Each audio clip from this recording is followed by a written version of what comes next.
Begin with the aftermath of Hurricane Milton. Rescue and recovery operations underway across Florida. Milton made landfall as a Category 3 storm and dropped at least 18 inches of rain in the Tampa area, which also saw storm surge up to 13 feet. More than 700 people have been rescued today. More than 3 million customers are still without power, and sadly, at least 10 people have died. Eyewitness News reporter Lauren Glassberg is in the newsroom with the very latest. Lauren? Sandra, loss of life, loss of property, and loss of power. At the start of the day, there were more than 4 million customers without power across parts of Florida. That number now down to just above 3 million. And line workers have been deployed from as far as California. They can address the power issues, but this storm has caused billions of dollars in damages and heartache for those living in the Sunshine State. It was like being in a wind tunnel. While so many people evacuated Florida's west coast, Pete Gagliardo made a beeline there from New York and spent the night helping people in the St. Petersburg beach area, where he has an apartment. We saw a carport flip over on top of a car with the person inside of it. So we went and moved the carport. We had one person whose hurricane doors ripped wide open and was blowing wind right through their house, and we secured that. Those winds blew boats hundreds of feet, and just look at the roof of the Tropicana field, much of it torn away, a startling sight by daylight. Hurricane Milton also spawned tornadoes, causing at least 5 fatalities. And there was all the water from heavy rainfall to the storm surge. But that surge wasn't as significant as expected. But Milton left his mark. Now in the process of assessing some of the damage throughout the state from the storm surge on the west coast, some of the wind damage that you saw go across the Florida peninsula. With mass evacuations, there weren't as many rescues needed, but a lack of power remains a big issue today. And Pete is advising his friends to stay away from St. Pete Beach a bit longer. All around me, a lot of places don't have power and their water is still shut off. So they're advising people not to use their toilets so it doesn't back up the system, because they got to get everything cleaned out, and they got some water main breaks. Water main breaks, road closures, unsafe drinking water, just some of the lingering problems that residents will have to face in the coming days.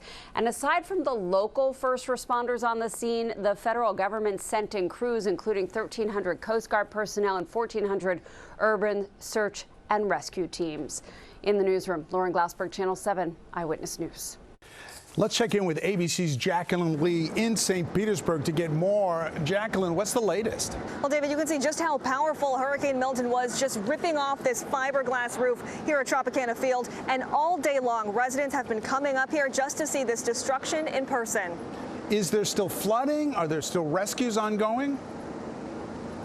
Yes, so there's still flooding. There's a lot of storm surge, especially over in Clearwater. So there have been 8 search and rescue vehicles that have been rescuing more than 400 people over there who have been trapped in their homes.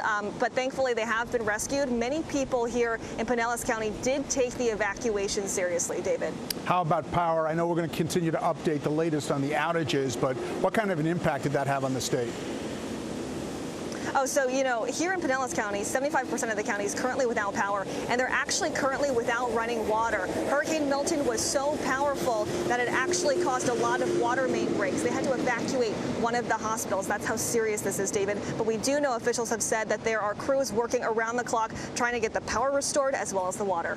What are officials saying at this point, if they even can guess at how long this is going to take for the cleanup to happen? You know, I will say because Milton just made landfall just a few hours ago, they don't even fully understand the breadth of the devastation. So, you know, it's going to be taking several days, if not weeks, just to see how far Hurricane Milton hit and how bad. And then, of course, it'll take months to do cleanup. Of course, you have to remember Hurricane Helene also just hit, which, you know, Florida was still recovering after that, too. Yeah, it really is amazing what they're going through right now. And I'm also guessing they can't even imagine the cost yet. But has anyone thrown any numbers as to estimate how much it's going to cost? You know, Florida Governor Ron DeSantis said this morning, a reporter asked him about that, and he said pretty pointedly, no one has any idea how much this can cost just because people are, you know, still stranded and officials are just trying to get out there to rescue them. So at this point, they have no idea yet. David. You know, I want to go back to one part of this hurricane that was just remarkable to see on video, and that was the outbreak of these tornadoes, more than 30 of them throughout the state. What has been the reaction to all of that? Oh, absolutely. I mean, you know, with all the coverage that we've had with Hurricane Milton, a lot of people saw that it was going to be hitting on the west side of Florida. No one really thought about, you know, all of the tornadoes that would hit, and especially at least four people have died so far in Fort Pierce. That's on the east coast of Florida. A lot of people out there did not predict just the extent that Hurricane Milton would have over the state. I mean, obviously they knew that it had a direct path through the state, but no one could have predicted that many tornadoes at once in one night. Very dangerous, very scary, and I'm sure you could see from all the pictures just the trees, the number of trees that were just thrown around like nothing. David. It really is something to see, and the death toll, sadly, has been going up. We'll continue to monitor that. ABC's Jacqueline Lee in St. Petersburg for us. Thank you for all your live reports, and so glad